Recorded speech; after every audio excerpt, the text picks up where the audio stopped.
Acts. If you need this, the bookmark's in the right place. Oh, okay. That's what, Acts 1, 1 through 11. 15, 1 through. All right, we're 15, live. 1 Okay. Hi, I'm in the corner.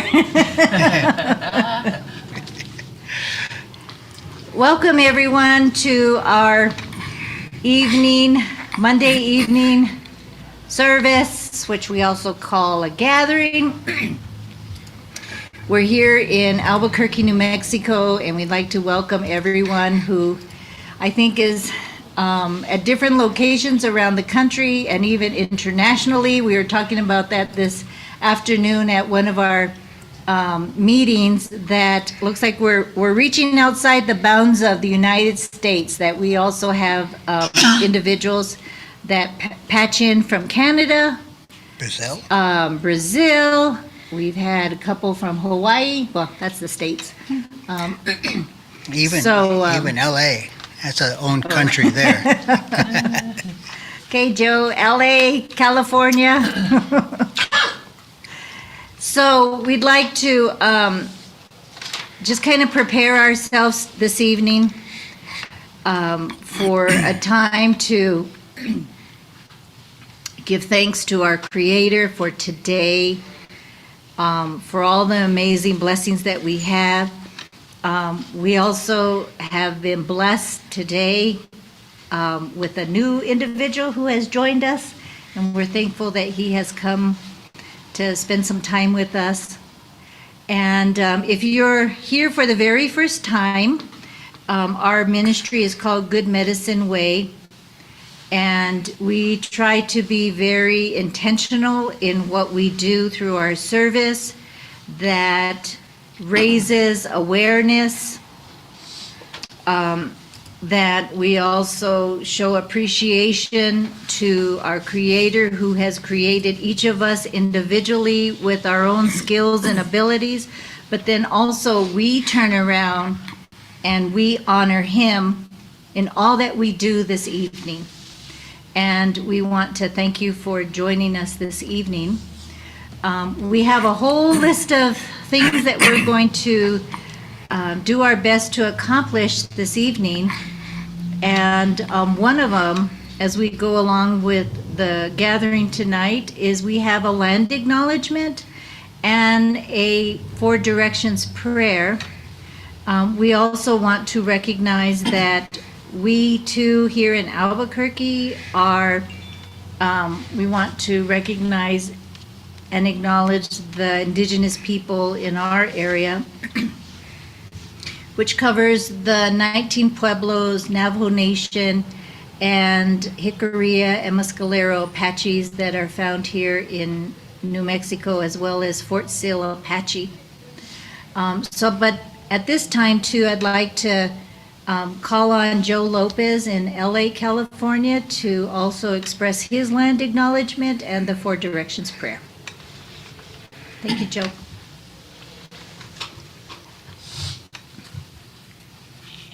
Hi, my name's Joe Lopez, and I am in southern Los Angeles, which is traditional territory of the Tongva.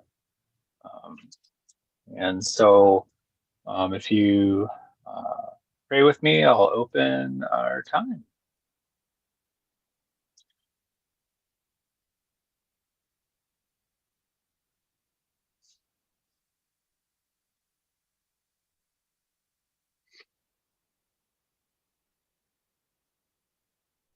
We see here at this time of the day, at the end of the day,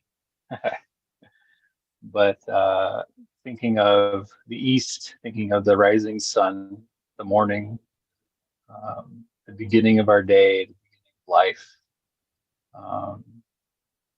And we thank you, Creator, for beginnings and a reminder that every morning you remind us that that new beginnings happen. And we look to the south and think of the warm weather, the breeze, the the spring of life, the new budding spring, and we just thank you for those times in our lives that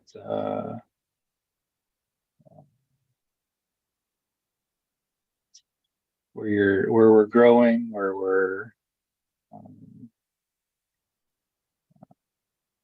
learning, where we're being moving into new territory in our lives. We look to the north, and your strength,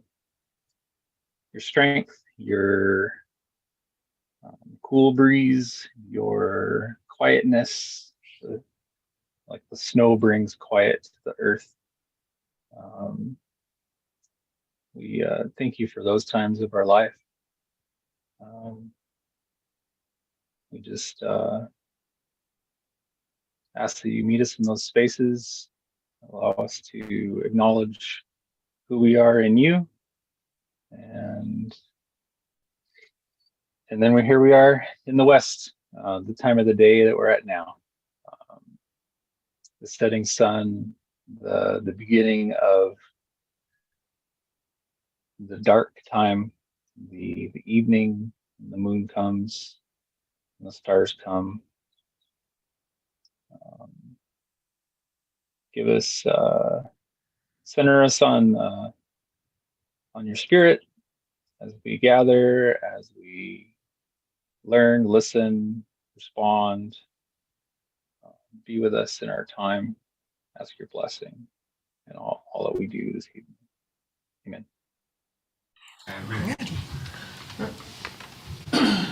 Thank you, Joe.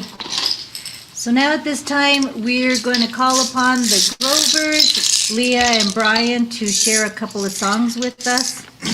And I just think we're just super blessed to have them. They're talented and they're very giving individuals, and we're thankful that they're with us.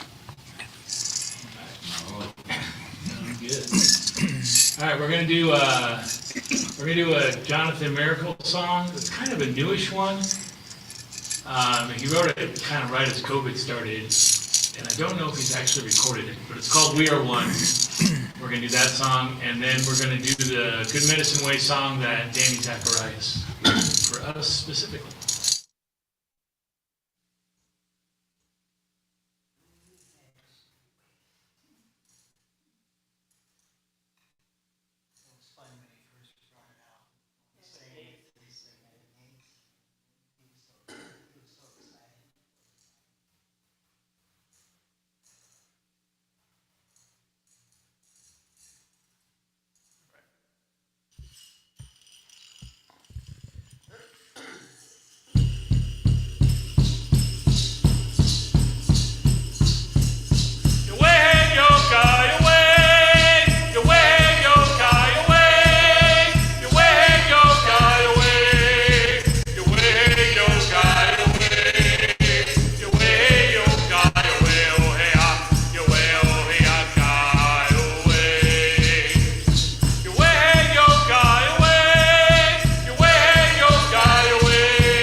are the Holy One.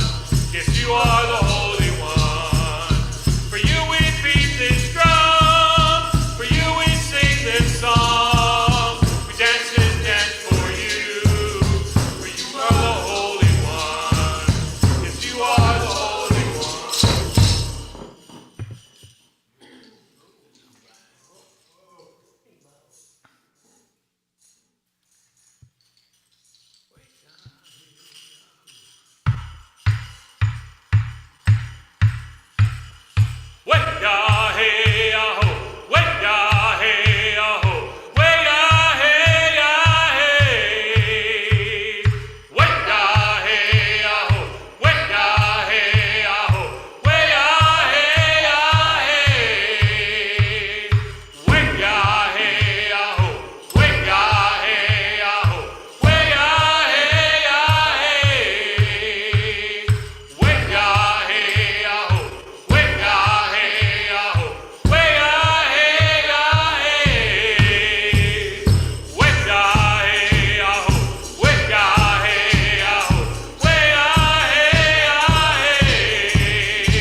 called The Good Medicine Way, and that matches who we are, the Good Medicine Way Ministry.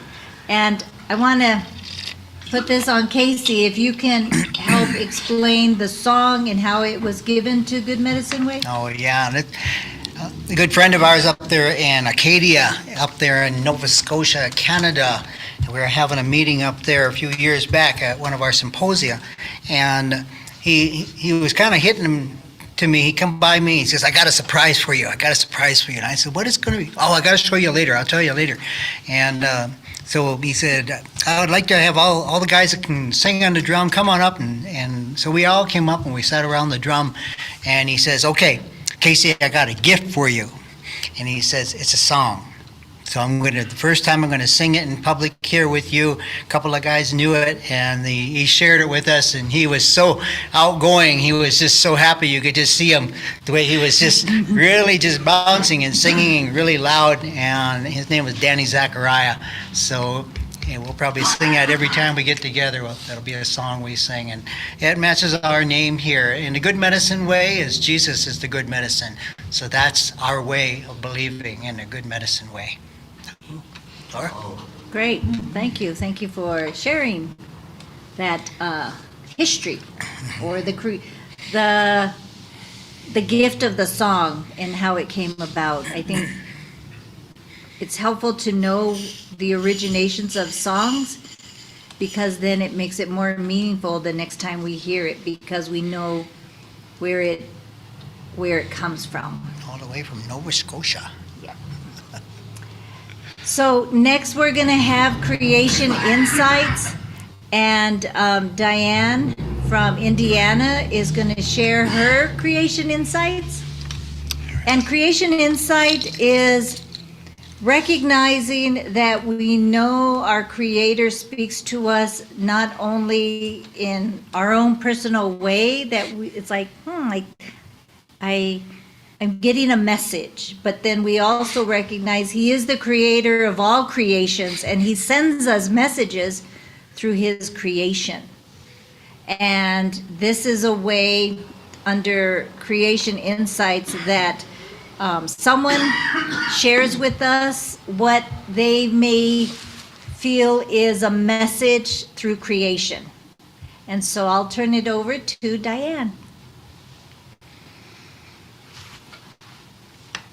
Thank you, Laura. I have a cheat sheet over here, so I'm not really not looking at you, but I have to read my cheat sheet. I have kind of a preamble here I want you to hear. A pastor many years ago once taught the congregation to thank God for everything. And I took it to heart. And I want to read 1 Thessalonians 5:18. Tells us, give thanks to the great Spirit in all things, for this is what He wants from you as you dance in step with Creator sets free, Jesus, the chosen one. So I began doing so right away. Rainy days and Mondays. Remember the Carpenters? Well, Rainy Days and Mondays was before the Carpenters, and everybody hated Rainy Days and Mondays, and I never understood why. But still in the same, I began to thank Creator for rain and Mondays. I began to appreciate them even more. I can't say I thanked Creator every time something unpleasant was happening, but I did learn to be thankful for how He always holds me. He always corrects me, comforts me, and takes care of me. I also learned to thank Him for all the seemingly small things, like an air balloon, which that's not part of creation maybe, but it was really kind of weird.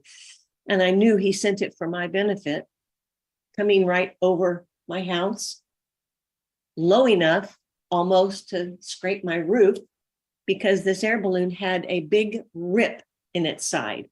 He was trying desperately to make it over this neighborhood. But also, I thanked Him. Oh, this is a good one. I had to thank Him I gladly thanked Him for the red-winged blackbirds. One morning, I had a habit of looking out the bathroom window before I got in the shower. Red-winged blackbirds flying and hanging out in my backyard.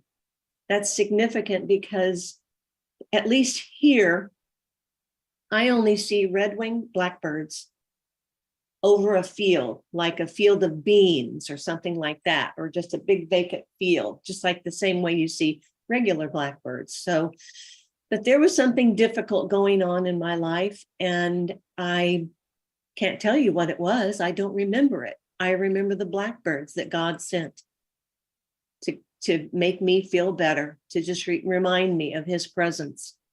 They were there every morning for at least a week. So in 2009, my husband, Dirk, left us all to be with the Lord. And it seemed God doubled down on reminding me of his wonderful presence and care. And I'm just going to list a few.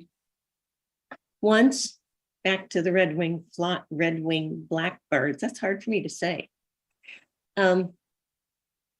One day I was driving to Newburgh, which is just east of Evansville, and a red-winged blackbird flew right over the hood of my car. And I'm talking hood, bird, close. And it's like God put everything in slow motion for that moment so that I could see this bird just float over my car and go away. Yes, I thanked God that moment. And one more, two more maybe. Once leaving my neighborhood, going up the exit street, there was an owl up in a tree over on my left. And as I'm going up, you don't go fast going up there anyway, but I slowed down because I'm looking at the owl. And then he swooped down, a few feet above the ground, and then on up to the left and perched on a wire. And I knew that was God sent him just for me, because I was going through a rough time. That was shortly after Dirk went to heaven. And just one more thing, rainbows. I know these have tried to be taken away from us, but they can't. God gave us the rainbow. And I am so blessed that my house faces a direction such that if I look outside and it's raining, but the sun is shining and it's like in the afternoon, so the sun is in the west, I just go out my front door and look to the east, and there's a double rainbow for me. It's just awesome. I hope that's okay. Those are my creation insights for you tonight. Thank you. All right. Thank you. Thank you. Very nice. Thank you, Diane. And, there's a lot of people that help pitch in to help us through Good Medicine Way. And Diane, even though she lives in Evansville, Indiana, she has helped us many times. And she is one person who really helps us set the evening order, I guess we could call it an order of worship. And I just wanted to do a call out that if any of you are interested in maybe doing a welcome or land acknowledgement, a Four Directions prayer, Creator Insights, have an announcement, or you just want to pitch in to kind of help us, please let Pastor Casey know, because then he will communicate your contact information to Diane, because she has raised her hand to say she would help us to coordinate and contact individuals to help us each week. So please think about it. If you would like to help us out in one way or another, let Pastor Casey know, and then we can accommodate what you'd like to do to help us and kind of lighten the load here. Yeah. And speaking about gifts and talents, also, we have Leah McCoo, who one of her gifts that she gives us to Good Medicine Way is teaching us how to do sign language. And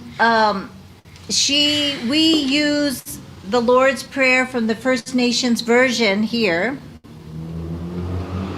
Yeah, there you go. And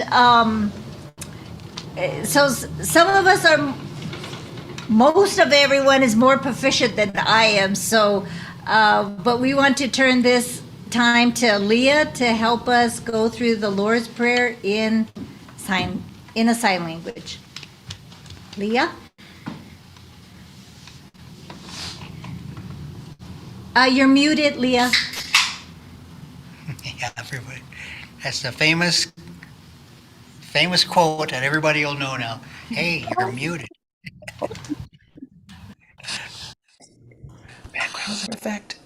None. Okay, none. All right. Okay, thank you. So I was having a conversation with Sister Leah this week, and I was mentioning, oh, I know, she had passed on something to me of I don't remember the nation. But they were they were doing their beginning of their celebration, and it was the Lord's Prayer in sign language. However, it was "Our Father who art in heaven, Thy kingdom come, Thy will be done." So it's not exactly what we do. And I was saying, that American Sign Language was originally based on the First Nations Sign Language, which was pre-1492. There was no American Sign Language in America or abroad until we adapted it from the First Nations Sign Language. And then that went on. I did a little research today, and then that gave way to lingua franca, which was in Canada, and the French version of that, taken off of that original sign language, the First Nations Sign Language, or it was called Hand Talk or Plains Indian Sign Language. And that was used for trade, like a trade pigeon between different dialects, between different nations' languages. And 16th century Tonkawa. Anyway, that became lingua franca, which is French. And then in France, that was taken up by Gallaudet, who did what is now American Sign Language, and that's the American Sign Language school in America. So if you think about it, this is the thing I think she thought was interesting. If you think about our sign for father, which is this, and their sign for father was this, like a crown, was pointing at the sky in a crown. And so, but our sign, if you think about it, it reminds me of a headdress. A father, right? The father having maybe the greatest headdress. And then our sign for honor starts low here, and then it goes up like this. And that reminds me of two feathers, for instance, that might show your prominence. Why would this be honor in King's language? Why would this be honor? So that's what I was thinking of. It looks like two eagle feathers in my brain, being brought from low to our chest and then up to the forehead or just above our head. That reminds me of an honor of a certain feather placement. Okay, that was my thoughts. And now I will do what we do each week. Ready? Ready. Okay. O great Spirit, our Father from above, we honor your name as sacred and holy. Bring your good road to us, where the beauty of your ways in the spirit world is reflected in the earth below.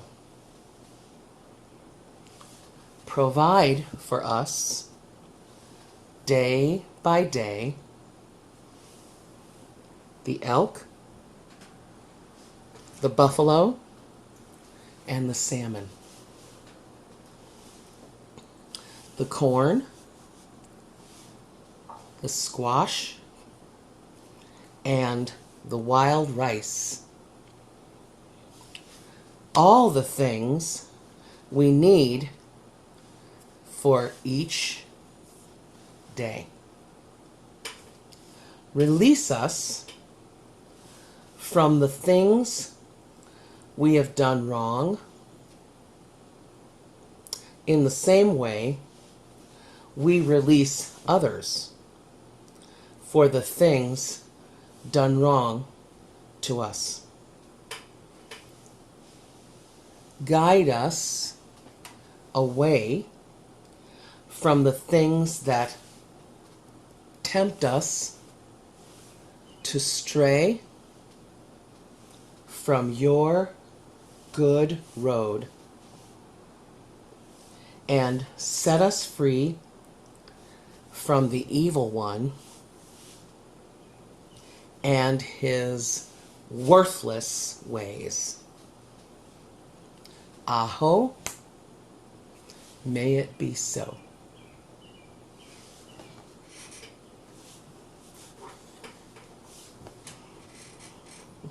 This is thank you, correct? Thank you. Thank you. And then we also We applaud. go like this as an applause, is that right? Yeah. This is applause. Yeah. And this is great. Like, great. Oh, Or- great. Good job. So thank you. Great. Yay. Thank you, Leah. I appreciate that. And now we're going to take a moment to share what we call smoke signals. And smoke signals is there any announcements that are happening either in our area, here in Albuquerque, or in your area? Well, one announcement is someone wants Leah McCoo to lead a longer teaching in the history of Native Sign Language. So Yeah, there that's you cool. go. Let us know when you got that ready. That's right. You could be our special speaker. Well, our regular smoke signal that I always talk about is that all the ladies are invited to join us virtually on Wednesday nights at 7 p.m. Mountain Time. We are going through the book Braiding Sweetgrass by Robin Wall Kimmerer. She's a Potawatomi woman, here's the book cover here, who went to get her PhD in environmental science, and at the same time she was relearning her Potawatomi heritage that teaches us to live in reciprocity with nature, and that nature is our relative.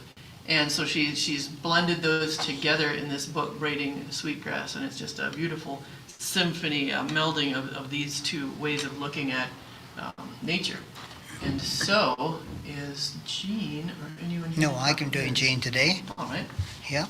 And the men's group, we've been meeting on Sunday afternoons at 3, but over the last few weeks, there's been a lot going on, and so we had to talk about meeting on Tuesdays at 5 o'clock Mountain Time.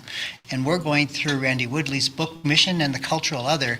Very deep conversations that we're having through that, and it's a men's group. We're really taking it.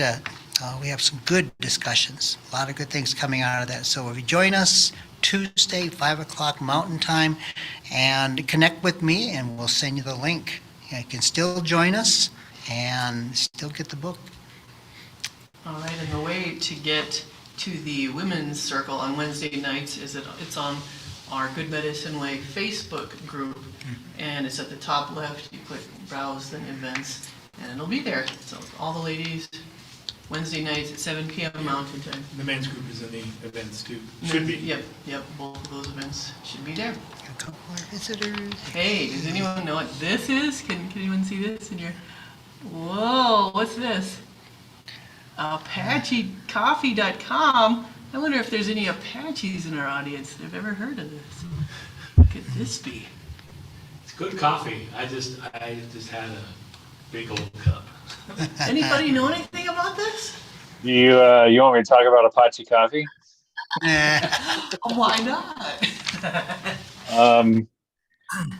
Sure. No. So I'm selling coffee. And it's coffee for a good cause, Apache coffee. Shameless plug, totally. I'm just not good at it. So anyway, yeah, it is small roast coffee, super fresh. It doesn't get roasted until you order it, and then they send it straight to you. Hey, there you go. You know what? I have a card with a QR code on it, and then I get a little piece of that too, you know. They send me like 2 beans extra off to the side or something. But I'm in my shed. I don't have my wallet with me here. So, but it's a fundraiser. And so the cool thing is if you need a tax receipt for your coffee habit, this is your chance. It's a 501c3, and we're raising money for our powwow grounds down in Deming, so southern New Mexico. Yeah, if you want to put that when you get your personal number on the Good Medicine Way wall, feel free to do that. Just, take an image of your QR code and share it on the Good Medicine page. Yeah, that'll be my first time sharing on the page. All right. There we go. There's always a first time for the first time. I'll have to take a selfie of it. And I do have a cup of Joe from Joe. I'm drinking my Christmas llama right now. Oh, That's a like to do. Yeah, everybody. Great. And Diane, you have your hand raised? Yeah, I got a question or two for Joe. Apache.com, Dave S. made the comment, they have cool merchandise too. Do you get a percentage off of anything we buy from that website or just the coffee? no, just the coffee. You're sure? I am positive. Okay. Do they have decaf? Yes.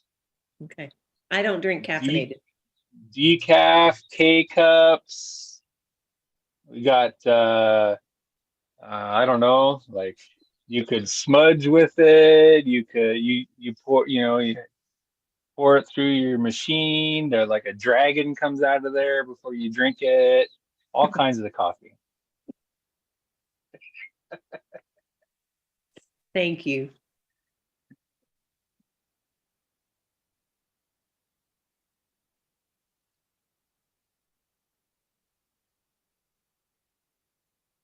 All right. Any more? Looks like Mpedadaki, you have an announcement? Yes. On behalf of the Native InterVarsity at San Juan College and in the Four Corners area, I would like to extend an invitation to the summer immersion experience called Listen, Learn, and Serve in Navajo Land on June 6th through the 13th. It will be the 8th time hosting the Listen Project on Navajo land.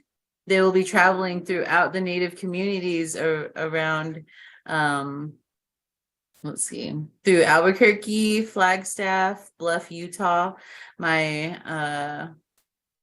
homeland, Ignacio, and back to Albuquerque.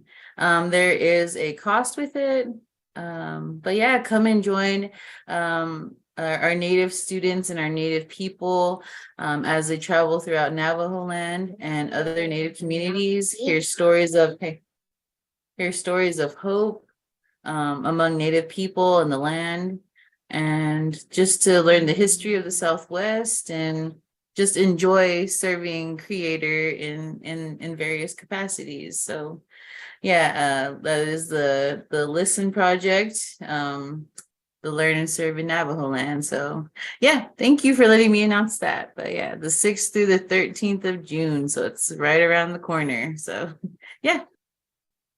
Thank you, Petadaka. And also, here at Good Medicine Way, we're going to be hosting that group. They're going to be having a sleepover in our facility here in 2 of our rooms that we have upstairs. So we'll be having a chance to meet everybody, and also Laura and I are also going to be doing short talks with you all and answering questions about the Southwest and also about Good Medicine Way Ministry. Oh, Good deal. that's coming up. Good. Alright. See what we got. Very nice, thank you. And so Can't believe that. next, we want to think about, and we call it our giveaway. And, you know,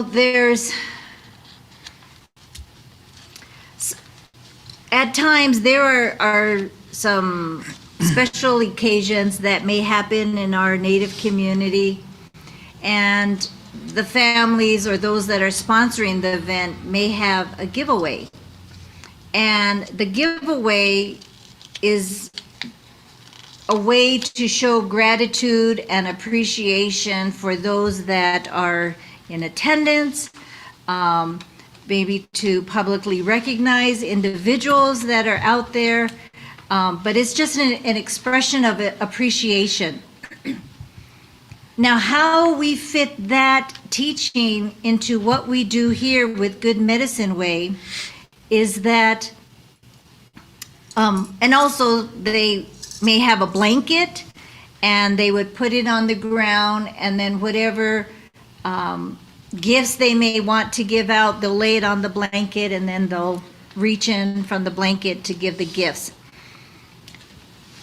So how we transfer that teaching to what we do is we have like our little blanket with the 4 colors. And this is an opportunity for us to recognize and acknowledge our Creator in our gifts to the Creator through the blanket, like a blanket song. And in ministry, what we're looking at is any gifts or giveaways that you may have. The intention is that the one that would receive the giveaway would be Good Medicine Way Ministry, and that the giveaway items would be used intentionally and purposely for the ministry. Also, part of our teaching is that when you give gifts, it does not necessarily have to be money. It could be items that a person may have created, an item.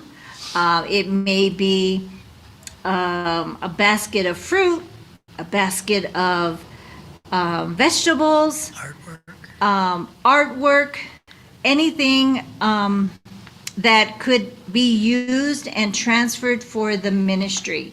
So for instance, here in Albuquerque, before we have our service, we like to have a potluck. And so if someone brought in some, let's say, non-perishable cans of food, then we know here is some food that we can serve at the next meal that we have.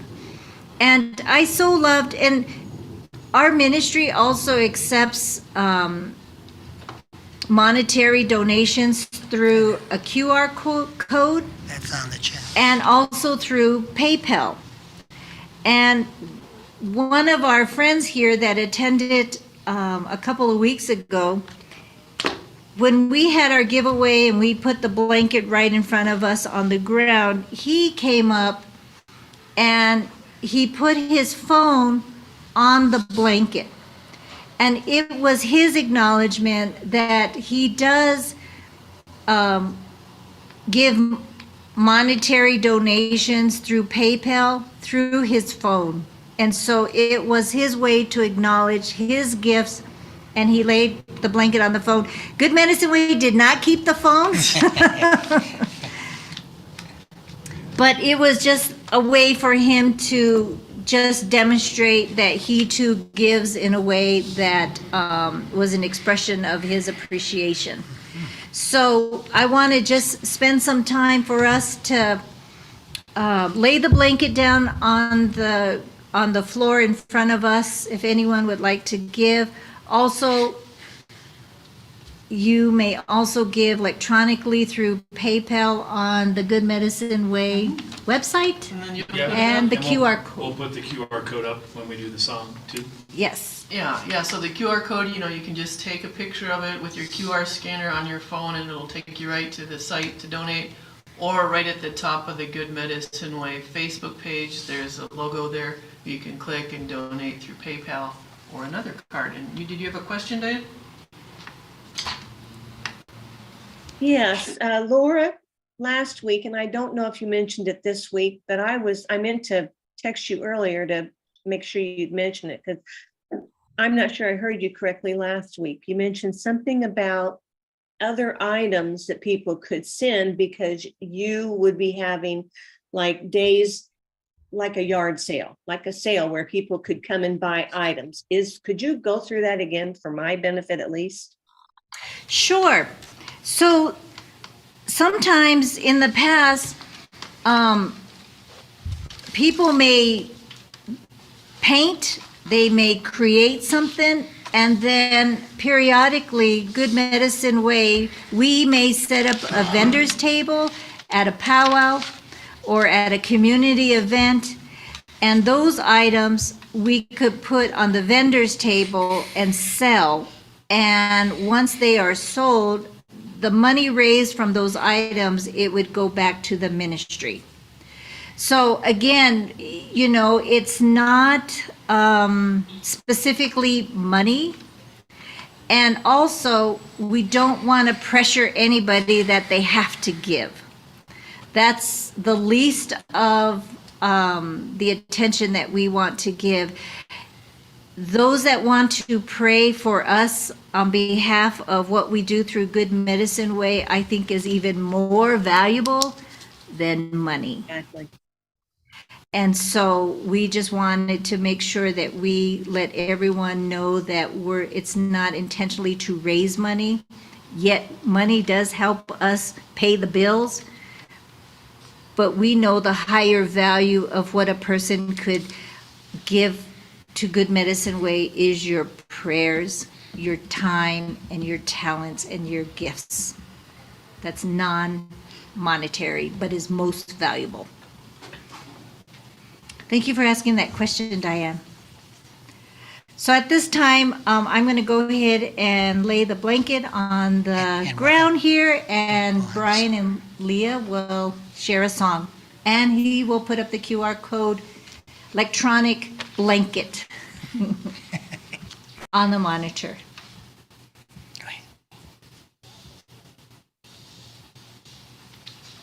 Okay. All right, and the song we're going to do is basically a song about resilience. That's all I'll say about it for now.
That was great. Got my heart going on that one. That's good. Thank you. And that song was called Lives. Lives. Well, that livened us up. Very good reading. Thank you. That was amazing. Helen for the That was really Bonus amazing. points if anybody knows what the original song I adapted that from.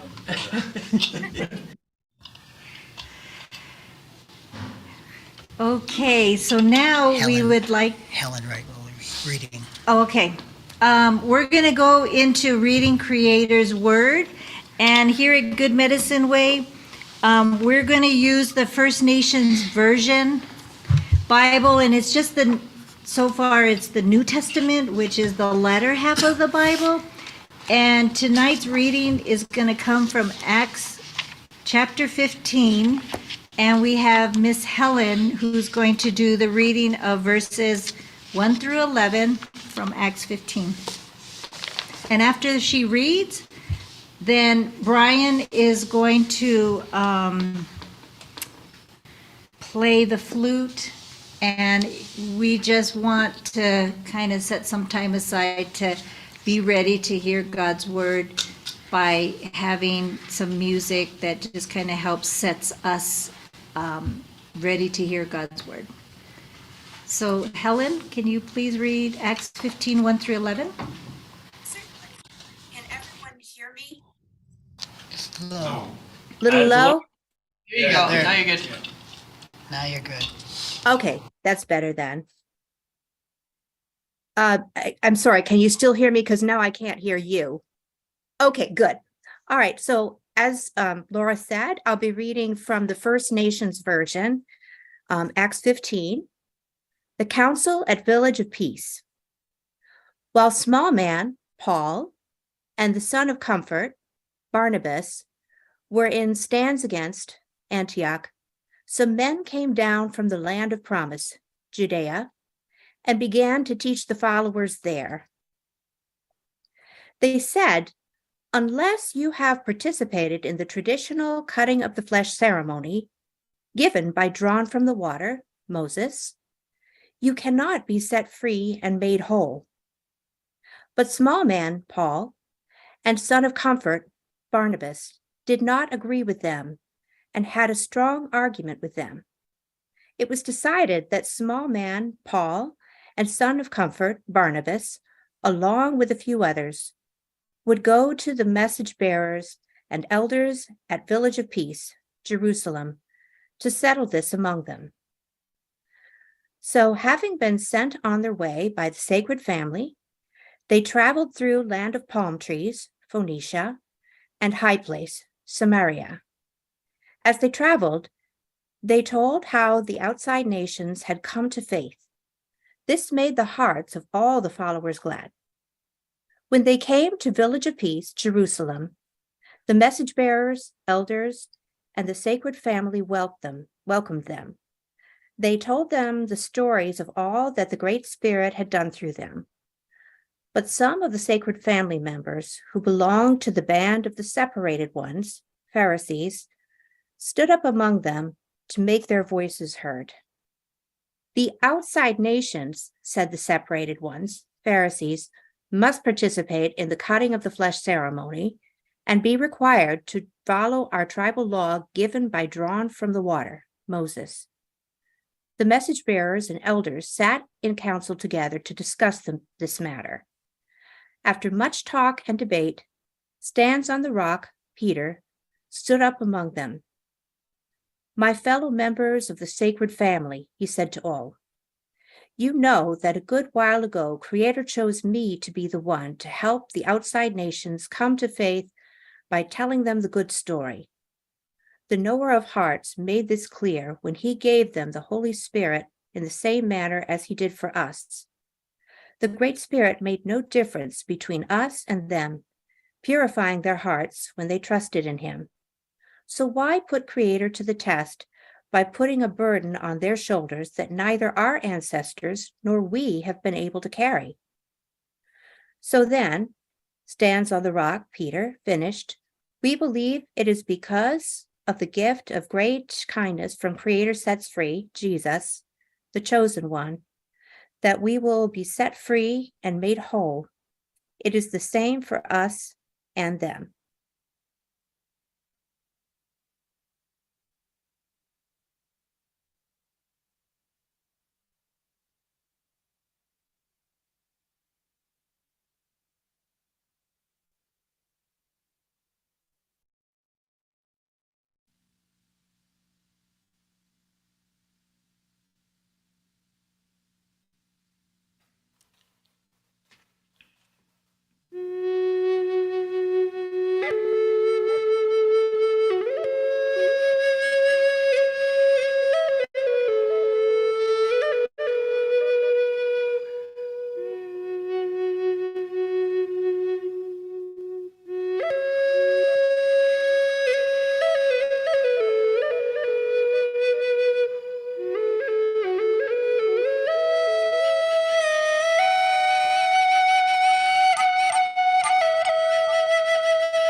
Brian. And now Brian will take some time to introduce tonight's speaker, which is Pastor Casey.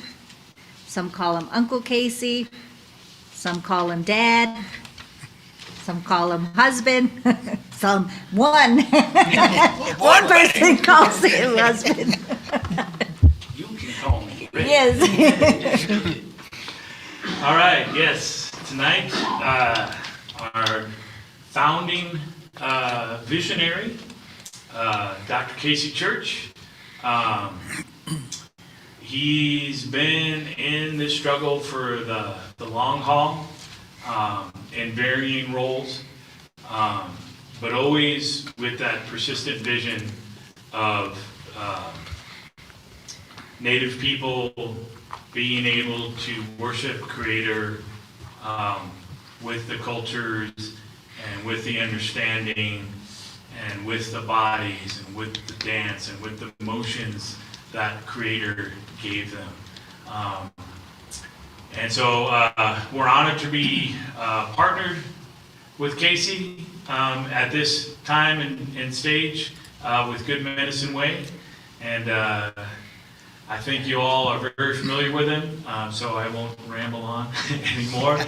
And I'll let Casey do any other introductions or background that he feels is appropriate. So without further ado, Casey Church. All right. Thank you, Brian. Yeah, welcome everyone. My name is Casey Church. That's my nickname, if everybody knows. My given name is Leonard.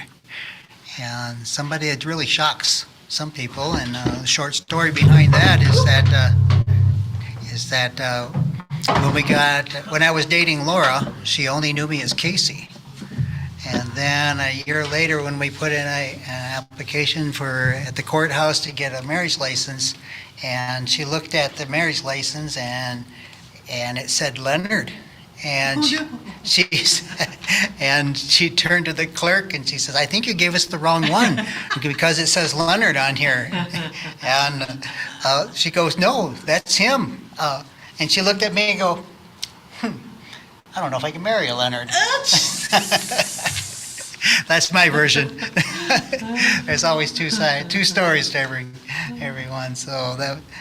But I got to be very careful of it because some people don't know my name was Leonard, and so they'll make me plane reservations with Casey, and then we have to make a change fee. So we got to be very careful with that.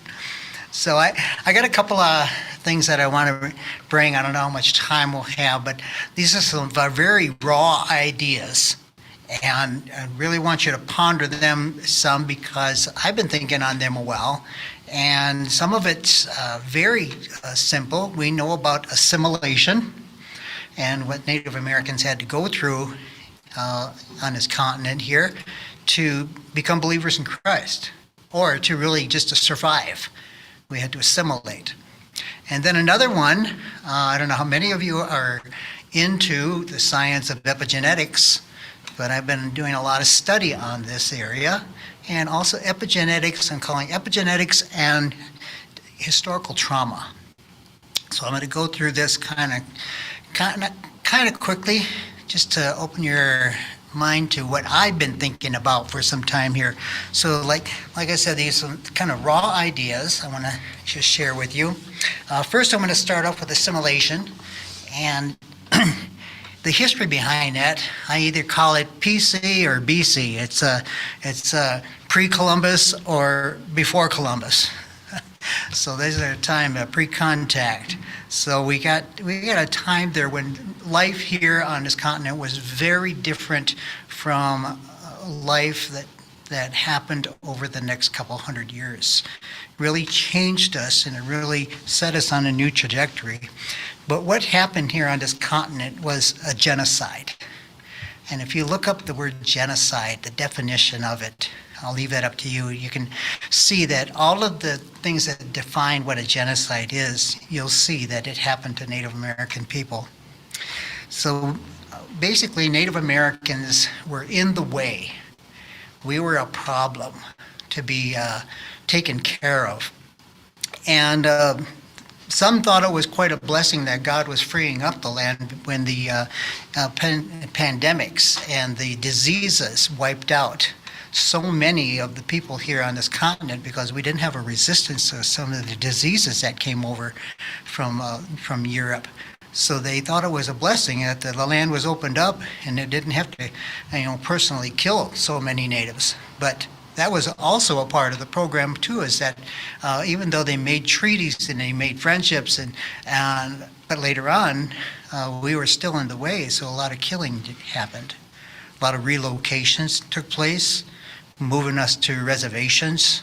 Some were in the east, but a lot really happened later on when we were moved west of the Mississippi.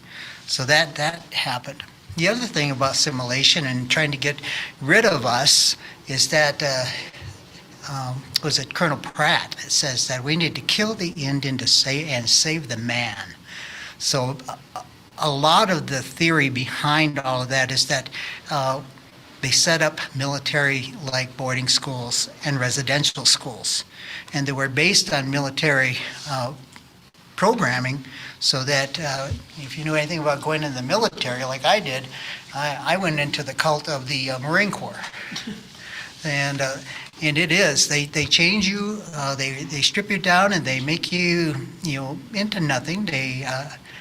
If you study the creation of cults, they take away your identity and then they reprogram you into what they want you to be. So when I came out of there, I was a born killer.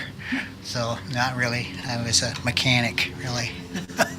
I fixed trucks and I shot guns and that kind of thing. But residential schools and boarding schools, it was to take the Indian out of us. So separating us from our people, from our lands, hundreds of miles away from our people, so that we would have no contact with that world, that way of life, the religion. They cut our hair, taking away our identity, took away our clothes, anything that had to do with us, and also forcefully making us leave our language as well. Then Christianizing us came along. Christianizing us and the church and the government, they were in cahoots. They were both involved in partnering in ways to make us more assimilated, so that we would be less of a problem. Because, when they moved us on the reservations, they had to take care of us on the reservations with the treaties that they made with us. They had to feed us, they had to clothe us, they had to have medicine, they had all of that. So, and then relocation happened. One of the things at the 40s and 50s when they relocated us is that the more people that they relocated to the cities were the less amount of people that they had to take care of on the reservations. So they saved money. And it wasn't a good thing, but people wanted a different way of life, and the reservation was not a very good way of life at the time. So they did make big concessions and move into the cities. So now, today, 25% of the Native population live on reservations, and 75% of the Native populations live in the urban settings. And that's where we are mostly, been working. And the churches that I helped and the church that I planted some years ago was basically designed to work in the city. There's quite a spiritual need here, and it's even growing even more and more. One big thing about relocating us to the reservations, and there was a thing called comity, not comedy, like laughing, but comity is dividing up areas into denominations. So let's just take Oklahoma's and just cut it into like four sections. So the people in the Northeast would be Baptists, and the people in the Northwest would be Methodists, and the people in the Southwest would be Catholic, and the people in the Southeast would be Presbyterian. That's so the churches in those areas, you really didn't get baptized into a faith because you wanted to. It was the only faith that was available to you. So you became Baptist because Baptist was the ones that were kind of like given authority over those areas. So but over the years, that did spread, and all of them kind of intermingled, and then so churches were next to Baptist churches and that. So they used the government was designed so that they would allow the churches to go in, and part of the process there was that the churches would also, if you know anything about some of the churches out here, is that they're not very native friendly. Yeah, I work with the Methodist Church out here in this the Four Corners area here in Albuquerque, New Mexico. Some 50 years ago, just a little history, there were 17 Native United Methodist ministries on the reservation. And they were started by a guy named Paul West, who was very strict about not having any Native culture at all involved in the church. And it was basically you had to they started white Western churches on the reservations. And basically designed that way, even though what we do in the new way of doing church planting is that we go into an area, and whatever way they were worshiping at a time, and their organizational structure and the way they handle businesses and leadership development, we just plopped in there and used what was already available to create a Christianity that looked like them. And if you ever heard my talk before, is that the same way that Europeans designed a Christianity that looked like European Christianity, that was also spread around the world, and colonization that went around the world with that, that was the only package available. So now, with the churches here in Albuquerque, so 50 years ago there had 17 churches. Today there's one. They've all closed over these years, and now there's about 1.5 ministries that are still kind of active in the Four Corners area at Shiprock. And I just came back from Michigan, and while I was there, the church that I grew up in, who last year just had their 100th anniversary, closed their doors. So a lot of people that had lots of memories in this church of coming to faith and having song services and preachings and native revivals and all that, it no longer happens there at this small little church in Michigan. And they've all been asked to consolidate and move over to another little village about 15 miles away and attend that church. And I just found out from a friend of ours who attends every now and then, Sarah Quinn, that's it's very common. She said that there's a church in Detroit where 5 churches were on the brink of closing. So what they did is they closed 4 of them, and they asked all the members to attend one of them that could, one of them that took in the 4, and they got 1 church out of all the remnant of people that are still left. But if you know anything about Native churches, they're basically small, like ours here, and that's still what's happening in Michigan. And I think Pastor here from Florida shall know that a lot of the Methodist churches that we have are aging churches.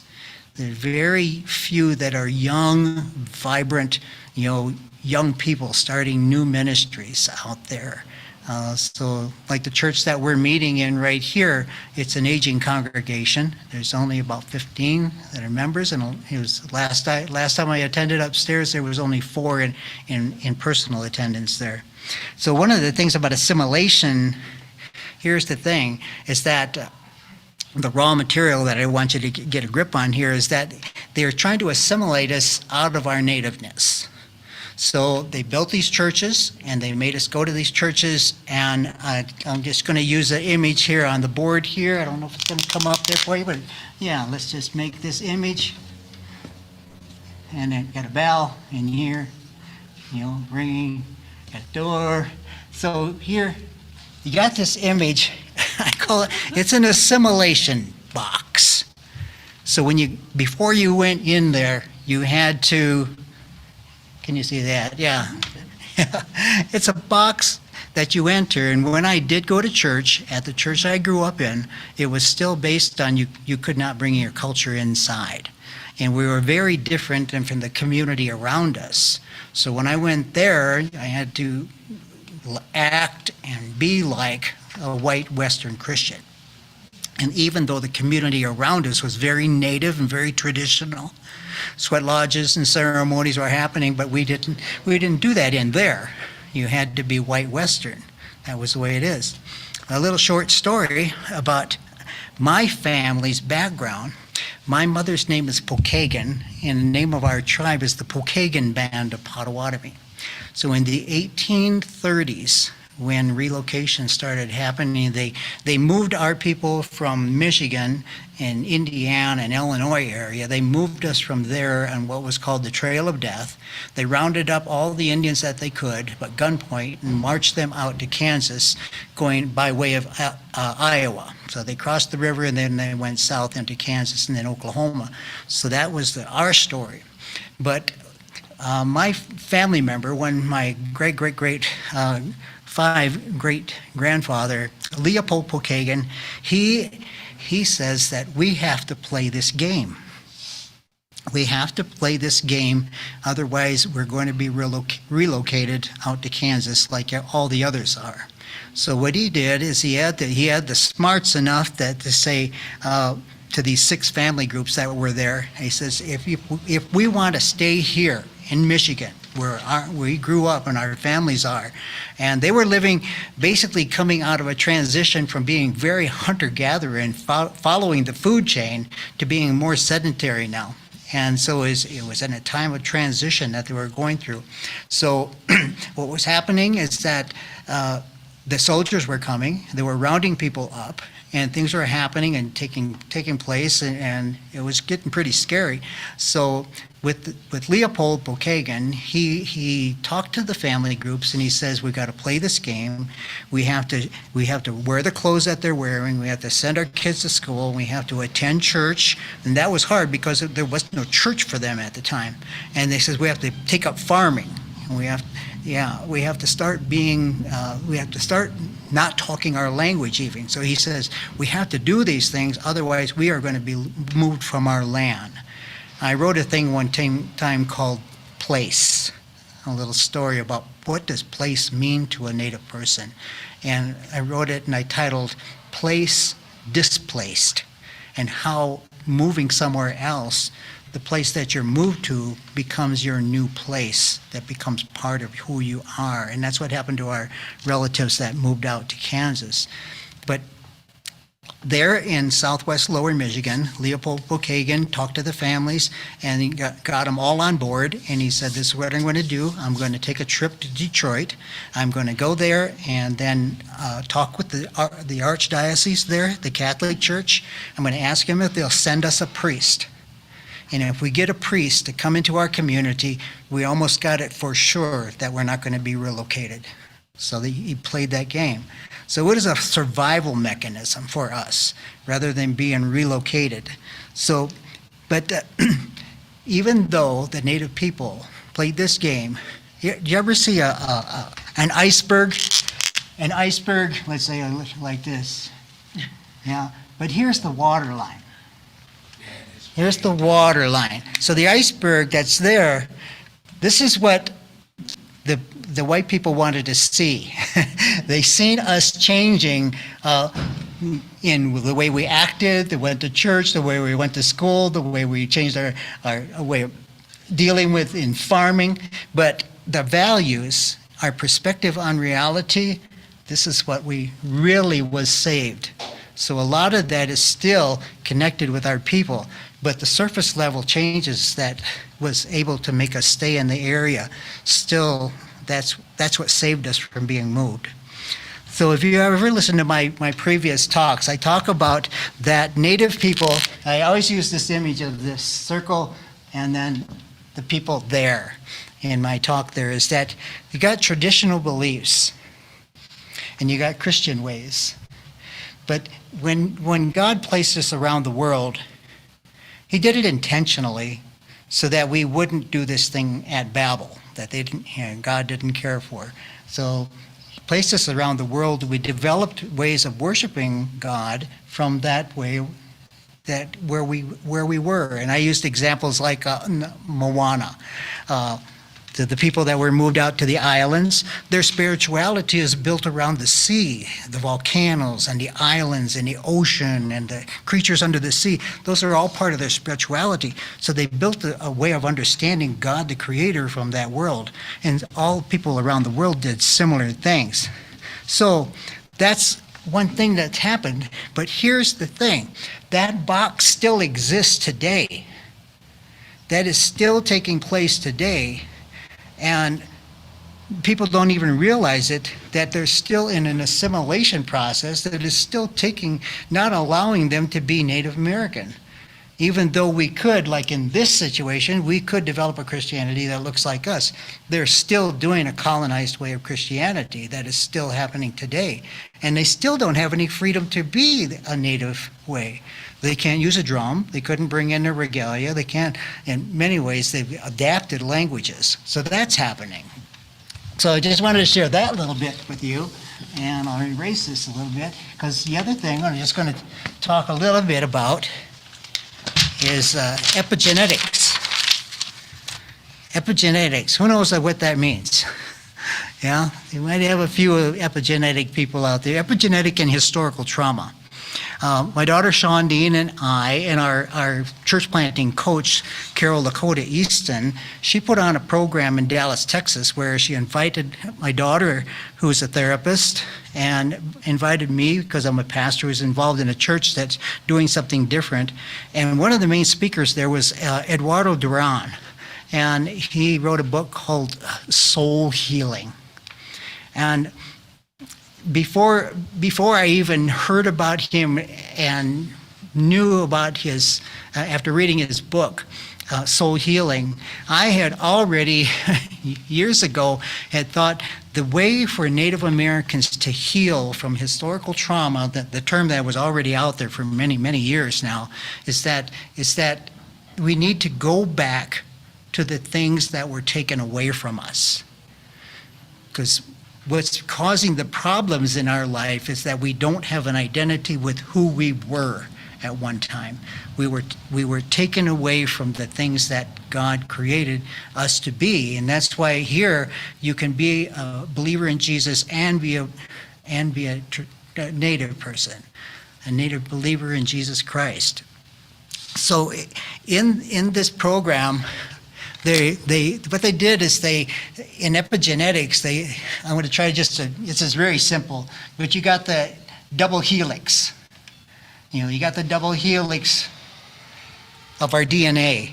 In our DNA is what they found is on our DNA are markers. There'll be markers there, and those markers are times when people get triggered because of something traumatic in our lives or in your generations before. So this is passed down through your DNA into generations previous. So something that we didn't even experience, but our grandfathers experienced can be passed down to us. That trauma. So whether it was starvation, or whether you witnessed a massacre, or you were relocated to another location, or if you were forcefully put into a boarding school, if your children were taken away from you in the 60s scoop, or if they were stolen from you in your communities, those are traumatic things, and those kind of markers can be on your DNA, and those are the things that trigger us into some of the social problems that we have, to drinking, and the destructive behaviors, and the needing for some therapies to work with that. Those are the things that we key on, the historical trauma markers. These are all memories that happened to us in the past. But it's good that there's therapy to bring us into a healing way. And this is very raw. This is something that I've been thinking on, but the historical markers and dealing with historical trauma is good stuff of helping people deal with the healing in there that are having problems. But what we don't key on is these are memories that are in our DNA. So that shows that their memories can be passed down through generation to generation. So, on another set of DNA, here's some other markers. There are also memories that happened in our past, but these are all good markers. So these triggers up here, so somebody smells, pot, or they smell beer, or they hear about violence and something happens and they get triggered and it takes them down a wrong road of destruction.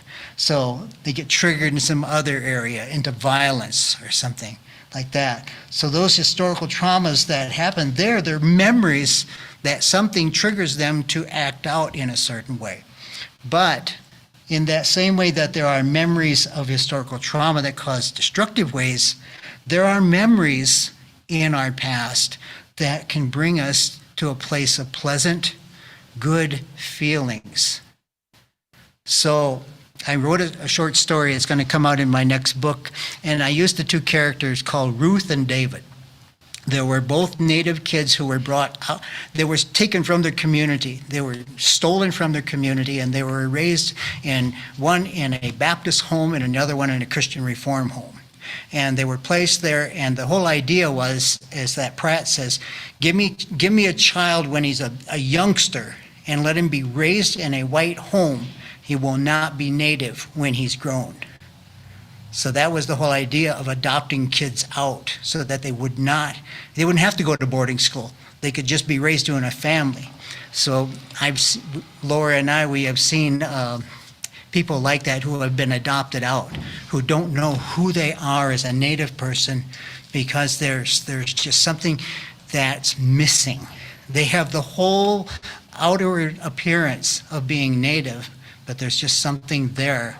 Like the young lady that we knew who was raised in a Christian Reform home. She was she was a pastor's wife, raised out of her context in another home, and the only thing Native about her was her outer appearance. That's it. And I try to use this, and I'm writing about this, the symbol of an apple. An apple, in a kind of derogatory way, is Native people going to get called apples. You might be red on the outside, but you're white on the inside. That's it. But yeah, but the other way of looking at it in this healing way of historical trauma is you may be red on the outside, but inside you're totally white because your upbringing. So that pastor's wife was totally Dutch. You know, she was raised in a Dutch Christian Reformed home. She knew how to be Dutch, but she didn't know how to be native. So that being in our church, when the pastor came there, he thought he thought it'd be good if she was with other native women, that maybe something might rub off on her. You know, she might understand who she is as a native. But the symbol of an apple now is red on the outside, white on the inside, but in the core are these seeds of memory. And these are the seeds of memory that I'm speaking of here. So say this story I'm writing here of Ruth and David, who were raised, and now they're out of their home, they're going to college, and the college puts on a powwow. And these kids don't know anything about powwow. They're just like regular kids, like white kids going to school. And they go to this powwow, and the boy, they're watching the powwow, and it's just starting, and then they smell sage. And something goes into his olfactory lobes here, and all of a sudden, he gets triggered into a memory of peace and harmony, not of trauma. And the young lady, Ruth, when the dancing starts and she hears the drum beat, she's triggered of peace and harmony and something that's missing in her life, a memory from something that is lost. Not a bad triggering of historical trauma, but a triggering of something that's missing in their lives, that is still there because the DNA has passed this memory down to them. It's kind of like if you're like me and you're raised in Michigan, in the fall time you smell the wet leaves. I can smell wet leaves, and that just takes me back to my childhood. Just the smell of wet leaves, and then the burning of leaves. That fall time, it just draws me back to just who I was as a young boy. Those kind of things. So this story that I'm writing is showing how good things that are in our DNA, we need to bring back to the people that have lost it. And that is going to bring this ongoing healing into people's lives. It's just like they're trying to deal with, with therapy, trying to work with people in therapy to deal with the bad harmony, the bad problems and trauma. They got the good things that good medicine way is doing to bring back the good things that bring harmony and balance and good things in your life that bring you back to who you are as a Native person. So that's all I'm going to go with that, because I'm working on some other things and finishing this story. I just wanted to open those two things about assimilation and epigenetics to you, and then leave it up to Brian as he leads us through a time of stillness. Think about it, and then we'll take questions after. Oh, thank you.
All right, so we'll open it up for questions or comments.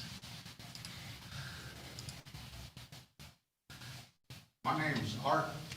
Go ahead, Art. This is my first time coming here. I've been in Albuquerque since September last year. I'm homeless. I've been going through a homeless situation for about 20 months now. And, but, I don't lose my, my spirituality to my tribe and my connection to my people. I lost my dad, and he was a Marine. My dad was a Marine, and I lost my sister, and my sister was my, what can I say, backbone. She was right there for me. I lost her, and then I lost my son, and I fell apart. I came from Oklahoma City, and it was rough up there too. Just like Albuquerque's rough. I don't know if he wants to be on. Albuquerque is rough, and I was up in Oklahoma City, and it's not too much more different. The only difference I can say is the fentanyl. Fentanyl's pretty bad here. It wasn't that rampant up there yet. But I love hanging out with Native people, that are in they're in a good spot, and they can give knowledge, and they can help mentor. I go to that Native Indian Youth Council up there off Truman and Lomas, and that's Thomas Goodluck. Mm-hmm. He does the sweats and everything, and the sweats really isn't my tribe's thing. That came from the Lakotas. I'm Umaha, Ponca, Pawnee, Yankton, and Ho Chunk. So I'm up north, but that's a different tribe, and people don't understand that we're all different tribes, and we have different. We're kind of the same, but it's different. Like even up in my tribe, the families are for families. And that's what I like about the Bible. Jesus didn't think that way. He didn't think that way. And that's what the Bible wants us. We want to replicate what Jesus was. And Jesus was a good man. And when my dad died, we did things the old way. There's my uncle Jeff Gilpin. We did it the old way, and and he told me, he said, nephew, he said, it's okay to believe in Jesus too. I said, all right, uncle. And that's what we got the Native American church nowadays. They're trying to combine with the native ways too. And that's what I noticed about the Navajos. Kind of similar to my tribe. What we do and what we believe, pretty similar. And I just, thank you guys for, inviting me in, and I appreciate it. I feel good now. I was feeling bad, and thank you. Oh, Yeah. thank you for coming. Thank Every you. Monday, we'll be here. Yeah. Make your way down this way again. All right. All right. What's your name? Art. Art? Yep. You got lots of hearts and thumbs up on the stream, Art. So Yeah. we're all with you. Thank you. Dave. Dave. Yeah, I just want to say thank you to Art for sharing that. That blessed me, and I appreciate hearing that. And strength to you. Casey, thank you for that message. It was fascinating. I can't wait to see what you write more about that. And it really, when you were talking about the markers on the DNA for trauma and the markers on the DNA that are residual, that are dormant seeds waiting to come out. I don't want to get too literal with this, because you could take this off in a direction that you're really twisting scripture beyond what it means. But it really did give me a different perspective on what it's talking about in Numbers, where the Lord says he visits the sins of the fathers to the children for the third and fourth generation. But then elsewhere it says that he blesses those who love him to 1,000 generations. And those markers for trauma hang on, but hopefully for not too long, and they're healed. But those seeds will remain dormant as long as they need to, and at the slightest encouragement, they'll flower. So I appreciate that message.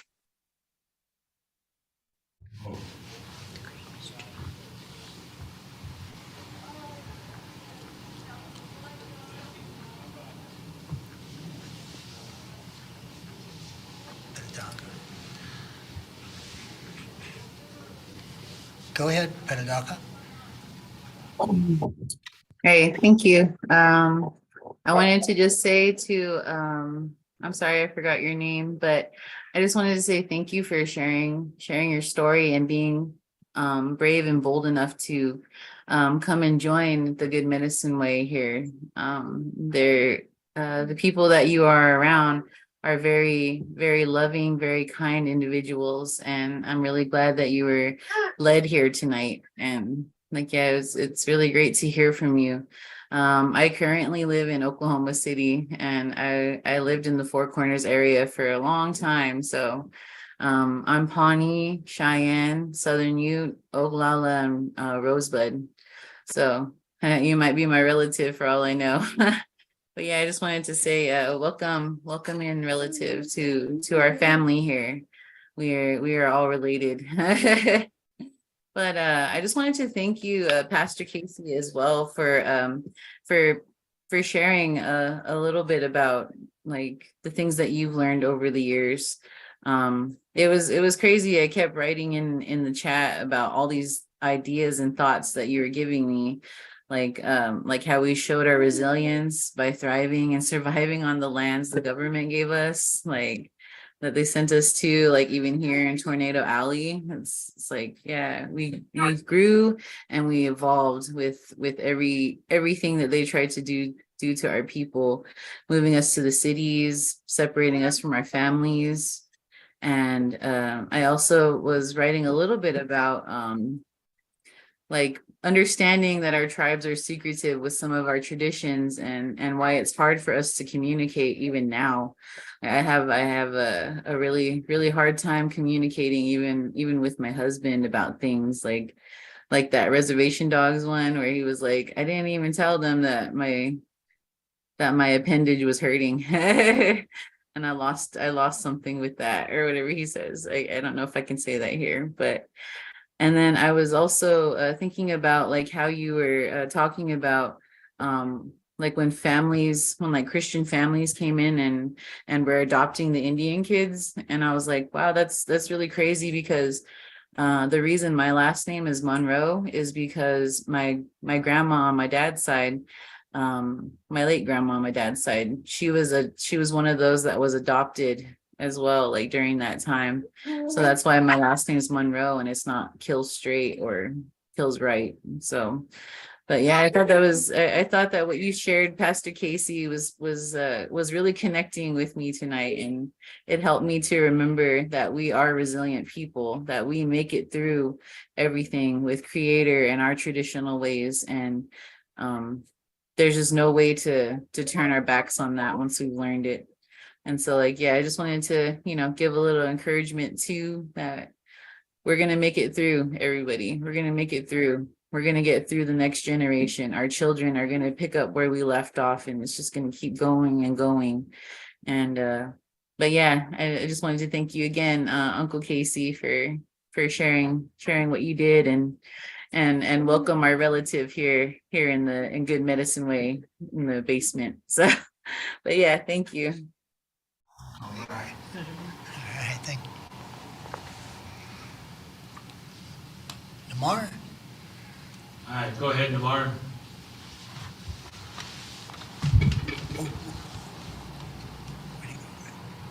Thank you, sir.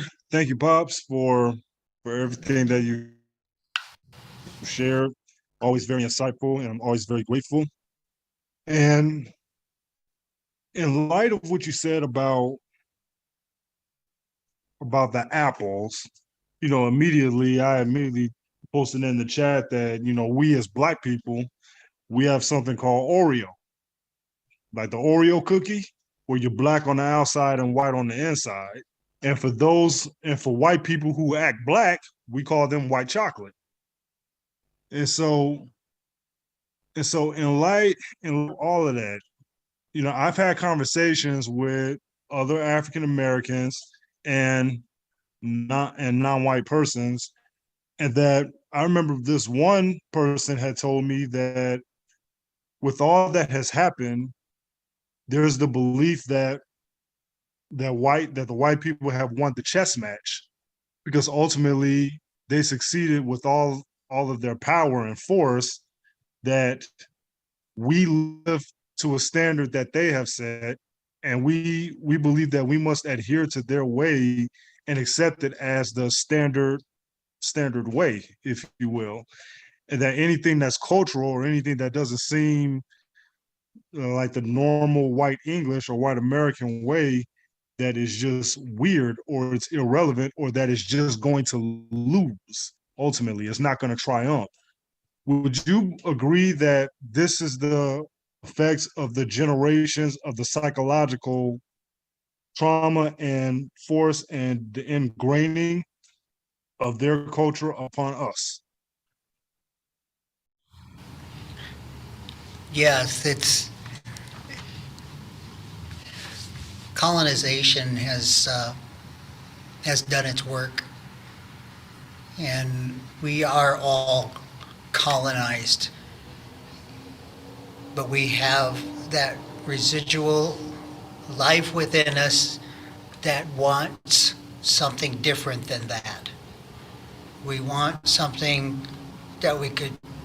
that's lost, and we have to lean on advisors that know more than we do. And we don't envy them, but we're so glad that they're there, because we have advisors. Laura and I got advisors that they know more than we do, and we talk to them, and it feels so good to know that there's a depth of understanding that is still alive, and when we ask, it feeds into us those memories that get recharged in us. There's something there that we know about, but we don't know enough about. And then when we get information from them, it just builds us and makes us stronger. And we're so appreciative. And, it just recently here, Laura just brought out some things to me that, I've been colonized in a way that somebody asked me, could you tell us about some traditions and protocols? And I thought, well, okay, I can do that. I'll write you an email. And then talking with her, and she was just saying, no, that we can't do that. We got to keep our traditions, quote, pure. So if we're going to tell people about ways, I receive tobacco from them, and then I teach them personally. But I was ready to do an email to them and say, do it, you do it just like this is what you got to do. But then she was my advisor then to say, no, if we're going to try to bring back those ways and keep traditional, let's do it traditional. You know, wait till they give you tobacco and wait till you talk to them, and then their experience will be deeper because of the relationship that's there. Not electronic and not a Zoom, any of that. You know, I did a Zoom presentation on cradle board raising. You know, it was so sterile, I guess you could say. It was so sterile. But I did it because the community wanted it. And they're hungry for it. And I wanted to give them all that I could to help them along the way. And now I'm getting a chance to go to another big event with my Potawatomi tribe to teach it in person. And they're going to do a protocol with me. Even though they asked me electronically to come, they're going to do a protocol with me, and then I'll be able to teach personally about how Laura and I raised babies in cradle board. So yes, we have to watch how badly we have been colonized. You know, it's walking a foot in two canoes, somebody said. I think Tink even said that, but I've heard it before from carols. We have to straddle two, you know, we got an aluminum canoe and we got a birch bark canoe, but we're straddling two canoes to try to navigate a world here, and we want to be native inside, and we want to live that way. And we try, we really try. We raise our kids as best we can in those traditions, and that's all we can do. Thank you, Namar. Oh, well, thank you. All right, Blue Sky Woman, go ahead.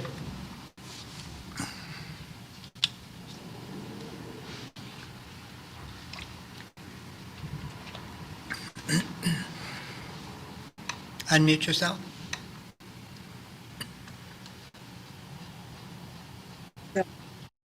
Hello.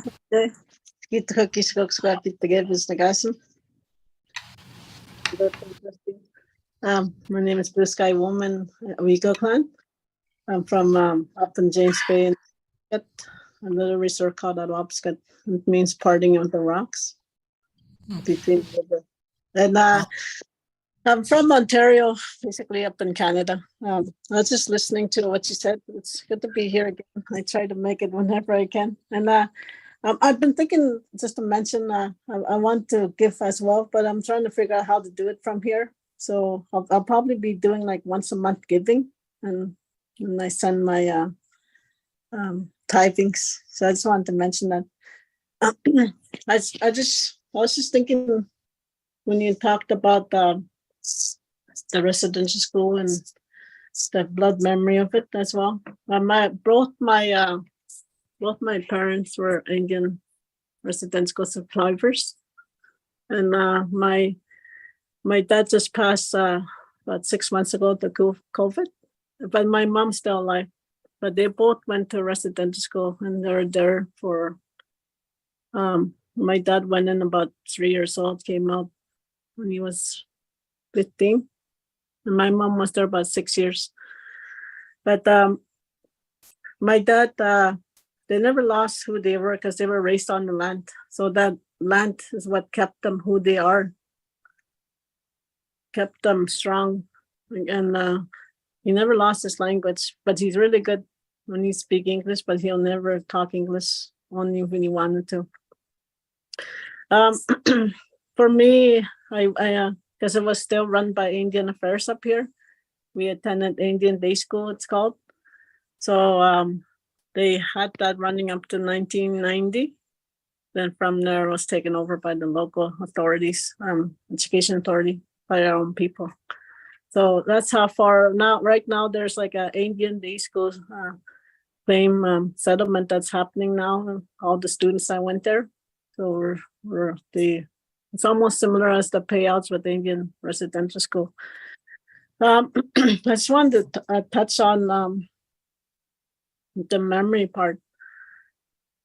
like, even though I felt like I was like the second generation of my parents that went, I know that, and when you're talking about the blood memory, that this been going on, they always say, you always hear this saying when they say you're carrying the 500 generations, 500 years of generational pain.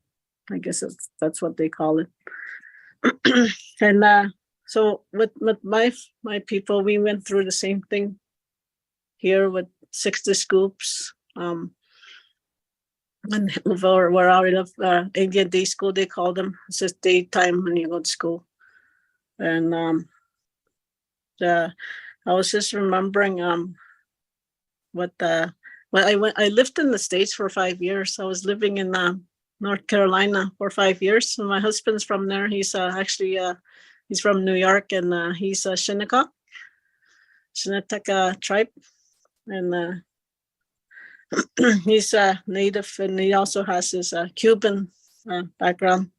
He's actually going to join us one of these days. He said he will. He's actually beating it right now. Anyways, I went down to Atlanta, Georgia. They had this Hebrew gathering, and my friend, who's a Messianic Jew, she followed this way, invited me to go down. That was my first time going to one.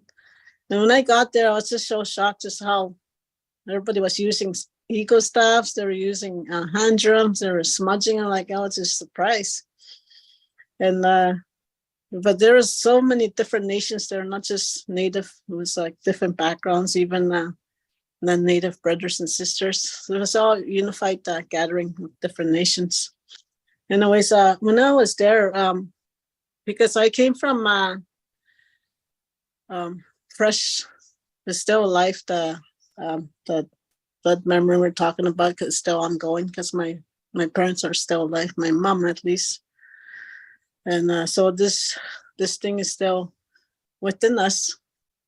And I heard that I was told before, like, in order for us to start healing, they said the residential school survivors and would have to be gone before we start to heal. So I don't know how true that is. It made me think, because they're holding down the new generations to come because of the pain. But they told us once they're gone, and it wasn't meant to be mean or anything, but they just told us, like, once those generations are gone, that's when the healing will start happening, because you're kind of holding that weight that keeps passing on to their children, their grandchildren.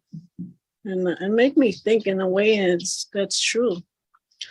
Because every time somebody brings up residential school, I feel it still, because I know what I saw with my own parents, what they went through, and the stories my dad told. So when I had a hard time, like, when I started learning about more walking the Jesus way, I had to learn to forgive, learn to grow, learn to look beyond. Because my dad told me something where he said, for him, like, how did he move forward? And he told me to forgive. He said the only way you could do this is to forgive and give it to God. Let God deal with it, because he's the one who's going to go. And when that time comes, he's going to rectify everything. And when I went down to Atlanta, the reason I brought that up is I went down there and I had a really powerful experience there, spiritual experience. I had my friend that took me there, all praying, and they're singing this really angelic music. They were singing so high notes for singing. And we were praying, and all of a sudden I sensed something tell me to kneel down. And all of a sudden I smelled this fresh scent just hit me out of nowhere. And I could feel in my whole being tell me to kneel down. I just felt I could just literally feel it. I didn't hear a voice. I just really felt the whole being tell me to kneel down. And right there, the pastor went up there and he said, "That's not us." He said, "That's a breath of God." And I still feel that, very powerful. And I knew that I was meant to be there, because after that, when I went outside to sit, I was sitting by the garden, and this non-native man came over to me, and right in front of me, he kneeled down. I was like, what is he doing? He just kneeled down in front of me and went like this. And he reaches his hand towards me and he put it on my knee. And he said, all of a sudden out of nowhere, he said, forgive me for what my forefathers did to you and your parents and your grandparents. And it just shocked me and hit me. And I started shaking, like I could just feel this thing just come up, this whole inside here, just coming out, like trying to come out. I was just shaking and I started crying. And I was just feeling, I could feel that when I went inside they had this gathering in somewhere in a resort camp. Anyways, I went inside and they told us to come to the front if you feel like God's calling you. So I started sitting up, going up. And as I was sitting there, another non-First Nation woman came up to me and kneeled. She actually bowed down. She bowed down, right? And she goes like this, and just kind of goes on the floor and tells me, forgive me for what my ancestors did to you and your people. And all of a sudden, like I just cried, and I cried for like 3 hours straight there. I just literally cried and cried this whole, but I don't know where it was coming from. It just felt like I was feeling the whole 500 years of our people releasing me. And after I cried, that pastor said, you were meant to be here for a reason. And why this happened, God's helping you heal, releasing you from that pain. And I just, when you talked about that blood, Marie, that's what came to me. I thought about remembering that how powerful God can do the work for you when you want to heal and overcome the obstacles we have with what happened to us First Nations, our people. And I felt so light after I just started dancing around with the other. They're doing these Hebrew dances, and there's skipping, dancing around their staffs, and I was dancing right in the center of them with my jingle dress, and I was really praising God for that healing I felt. And I just wanted to say thank you for sharing that what you shared is true about that memory, and how God can actually restore us. And I know, and there'll be a time when our people will actually be healed. They're going to get up. If this can happen to me, then I know it's going to happen to our people that are still in pain. Even up here, the drugs and the fentanyl, this is really so high, gas sniffing and people drinking cologne and all this stuff, Lysol. It's just terrible. Even my own nephew is in a hospital. It's been there for 4 years now, overdose on fentanyl, and he's like a vegetable, but he'd still talk to us in his dreams. So, but I know God's using him for a reason, because my sister now, that's her son, she tells his testimony, what happened to him, why he's still alive today, to teach others. So Casey, I just want to say, Pastor Casey, thank you for sharing your story and letting us talk about this. And there was just one more thing I wanted to share in regards to different faiths.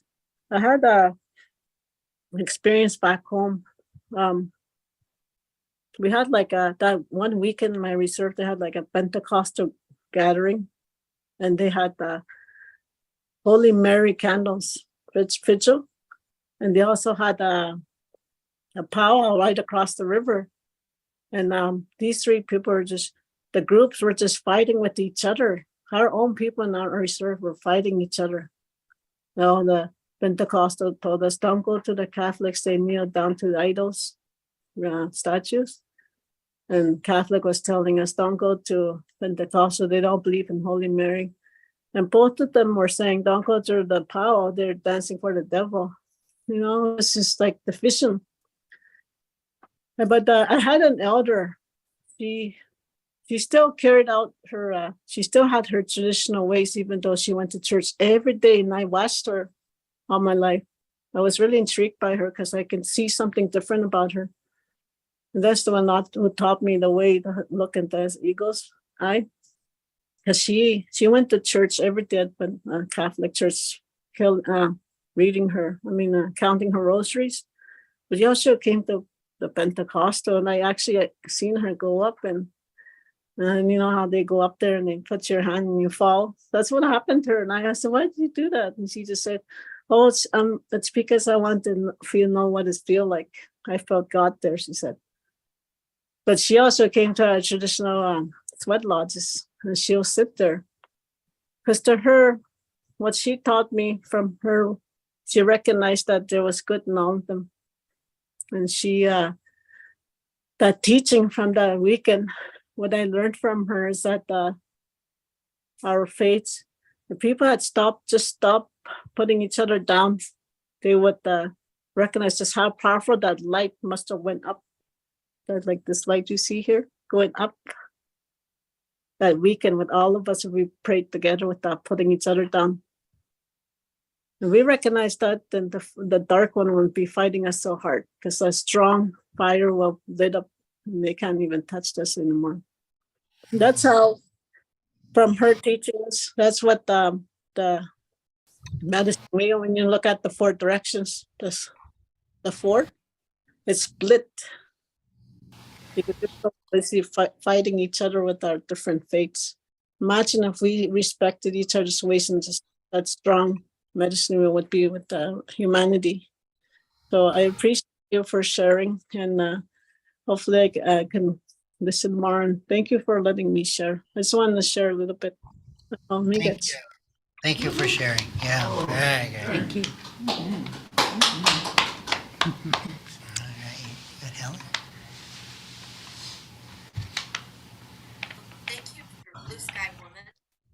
I feel like if I listened to you every day, I could grow really wise and probably make better choices. Because you remind me of what I should be reminding myself of. You and really all of you do that. I wanted to talk about what you were talking about with colonialism, that this is no way is an excuse for colonialism or playing any kind of oppression Olympics. But I did want to say that I have noticed that there is a cost to colonialism, even to the colonizers. They may not pay in the same way or in the same amount, but I've seen it. I think that Isabel Wilkerson put it well. I got to hear her speak about her book of The Warmth of Other Suns, about the Great Migration. And she said, you can't push someone down in the dirt without getting down in the mud yourself and having the effects of the filth contaminate you as well. So I think what I've noticed is that some of the same teachings that are destructive to Native communities are self-destructive also. Like I've seen white churches where they're more concerned about getting, well, sometimes it's trivialism, like getting a cappuccino maker and saying that's what's going to bring people back to church instead of praying and seeking for wisdom. Or sometimes it's worse, like it gets into competitions and it gets into high stress. I've seen a lot of depression and anxiety and heart problems that wouldn't, I know there are multiple factors, but I can't help but thinking that these cultural factors. I'm sorry, I saw a comment from Dave about the Apache coffee. Sorry. Very good. Very, very witty. Okay. So just that some of these teachings are bad for us. I think it would help people of European, no, you didn't interrupt. That was a very welcome comment. I think like a lot of the Good Medicine Way teachings of emphasizing collaboration over competition and not defining your life by a list of achievements or a list of belongings. That's good for all of us. And I think it uplifts the body of Christ all over. So I guess I just want to say that it's sort of like vampirism is bad for the vampire as well as the victims. The victims suffer way more in quantity and quality, but in the end, it doesn't benefit anyone. So it's not doing any favors to keep that kind of colonialism in power. That's all. Okay, thank you. All right.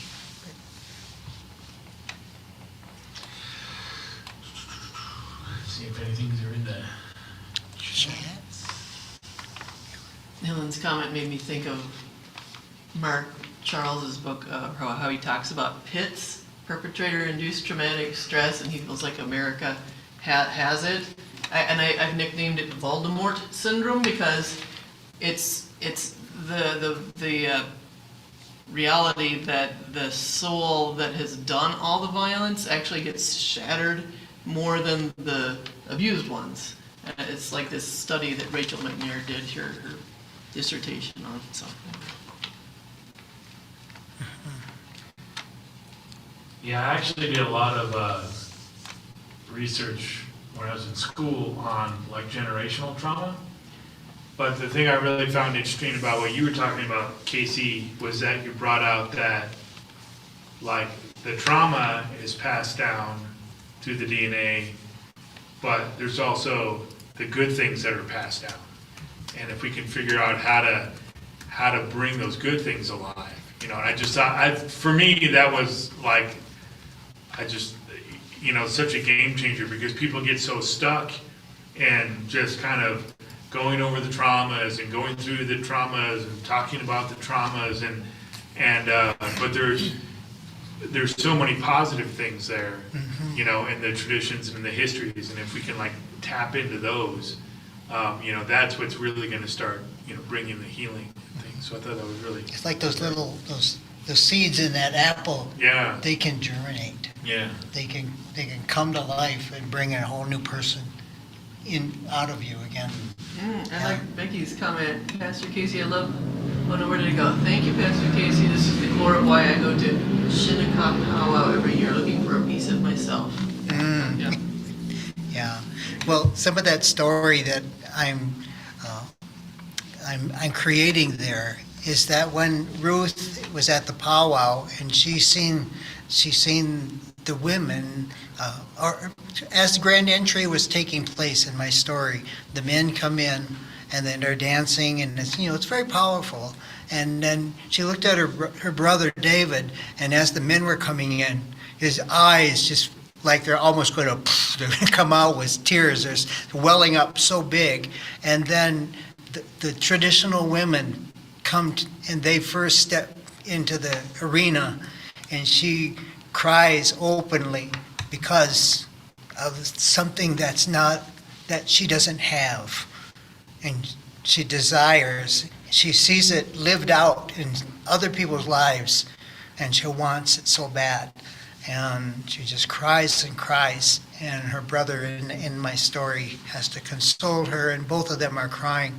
And that's just showing that there's something missing in us that wants to come out. And it's those seeds that are inside that apple that when they get planted in some fresh soil, then they can create a new you that wants to be and bring those native things back into your life.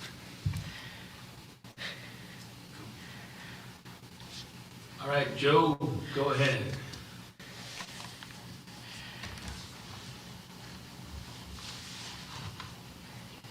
I was reminded of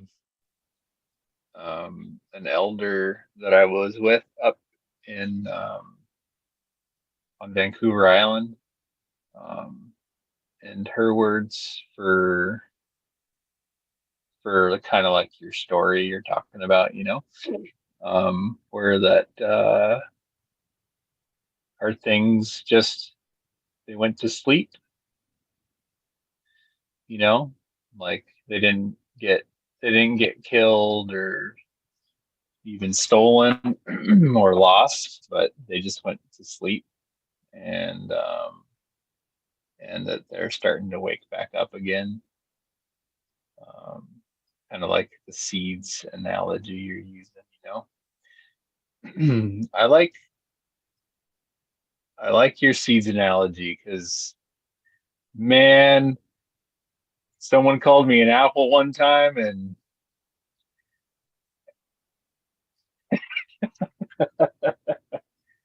I didn't go full Joe Lopez on him, but I didn't say anything either.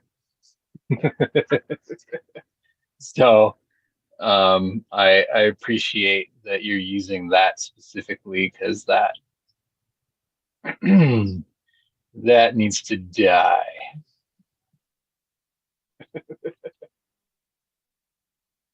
Particularly for those that were had it taken away.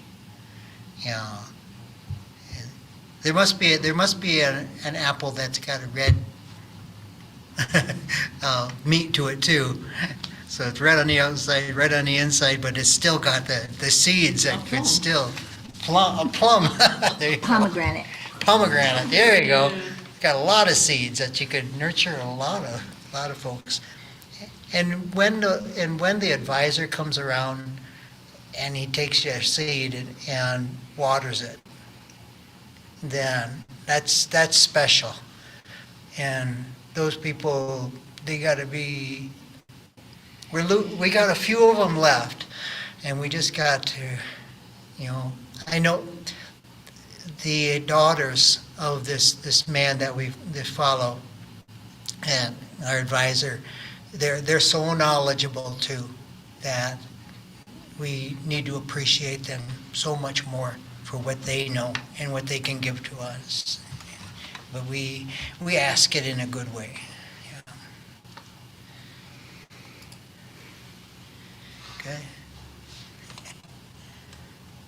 Yeah, well, that story will come out. Hopefully, pray about me as I work on that. That book will come out next spring. Many little stories. My joke is that I'm getting so forgetful is that I want to write this book fast so that somebody will ask me, what do you know about this? And I'll say, let me just a minute. It's on chapter 3.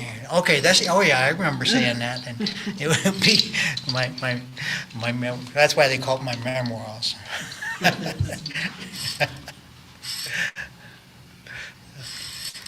thank you, everyone. Thank you, everyone, for sharing and inquiring and kind of expressing what's on your mind, in your heart. That I think that's what makes Good Medicine Way unique, in the sense of every time we do meet, it's intentional that we have a speaker, and then we reserve time for everyone to have an opportunity to share, ask questions, make comments, feedback, talk about how it's impacted you. Because I also feel that in our ministry circle, we're also a learning circle, and that we're learning from one another, and it edifies. We each get edified. Our spirits are lifted. And for me, at the end of each time we meet, I do feel uplifted. I feel like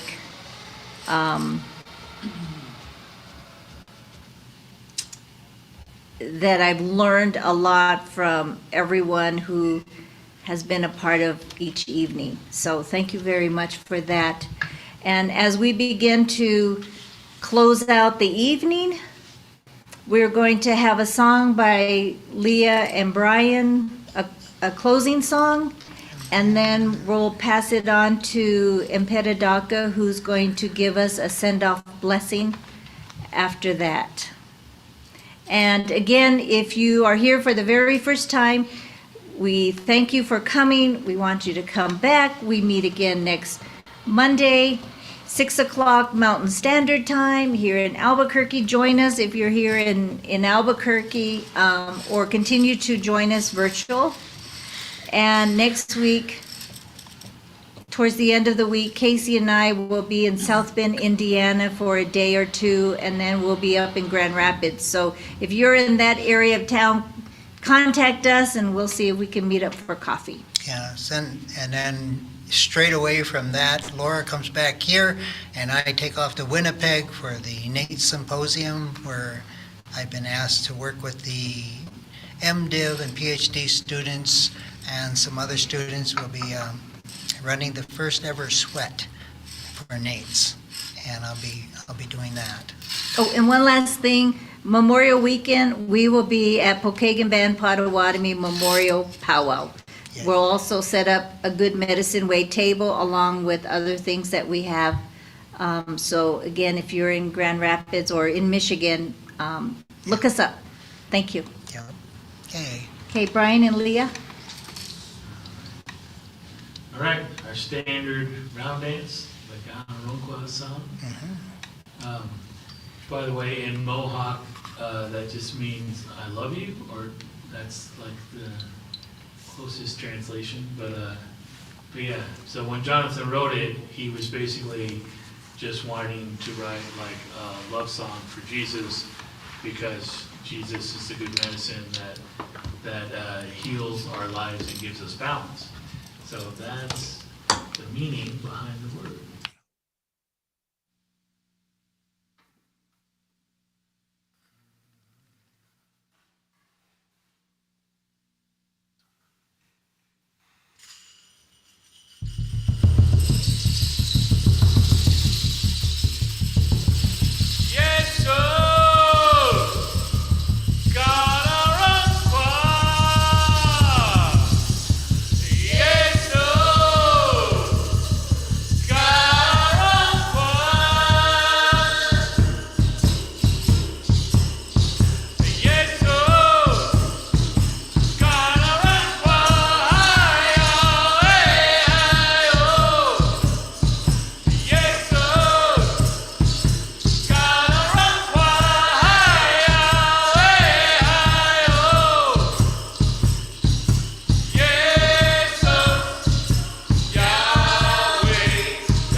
All right, Mpedaka.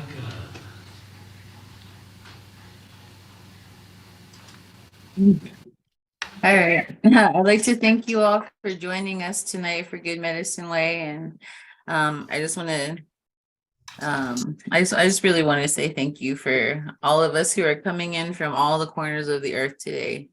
Yeah, I'll go ahead and do the send off blessing now. So.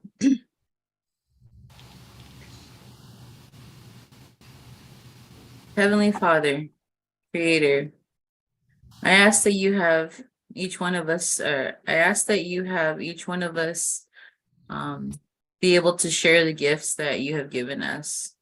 I want to thank you for creating the ministry for Good Medicine Way and how you've helped us to reach the international community now as well.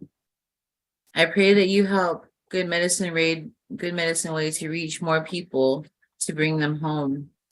I pray that you help this family to grow closer to you and for each of us to grow closer to one another. I pray that you help us to be bold as we move through life this week. Help us to be able to overcome the adversities we still face today as the products of assimilation. I pray that you give us the conviction and opportunity to reach back into our roots and remember who we are. Allow us to one day be able to see true restoration within our families and tribal nations as we reclaim what was taken. Lead us by your Spirit to the beautiful life you have always meant for us. Help us to be gentle and soft enough to be able to hear what you have to share with us, and just help us to be able to be on the lookout for ways that we can reach other people as well. Let us basically use us in the way that you would like for us to reach out to others. Help us to be the light. Help us to remind each other to love one another, and help us to also encourage one another as we go into the week. I want to focus mainly on the mothers tonight, for the Happy Mother's Day that came through, and I hope that each one of the moms here were able to and have a good day. Were able to spend time with their children, their grandchildren, everyone. And I just pray that you help us to gather again next week. And I ask all these things in your Son, Jesus' name. Amen. Thank you. All right. Thank you, everyone, for your coming on tonight and sharing with us and sticking out. And some of you, Jacqueline from Florida, you got a chance to see one of our programs all the way through. I hope you were enriched and blessed, and all of you, just hang in there, keep doing your best, come on back, and just be recharged again. Thank you, everyone, for showing. Love you all. Yeah, who do we got next week? We got Susie Silversmith, so come on back for that. That'll be awesome. All right. Very nice. See y'all. See you. Have a good week. Good night.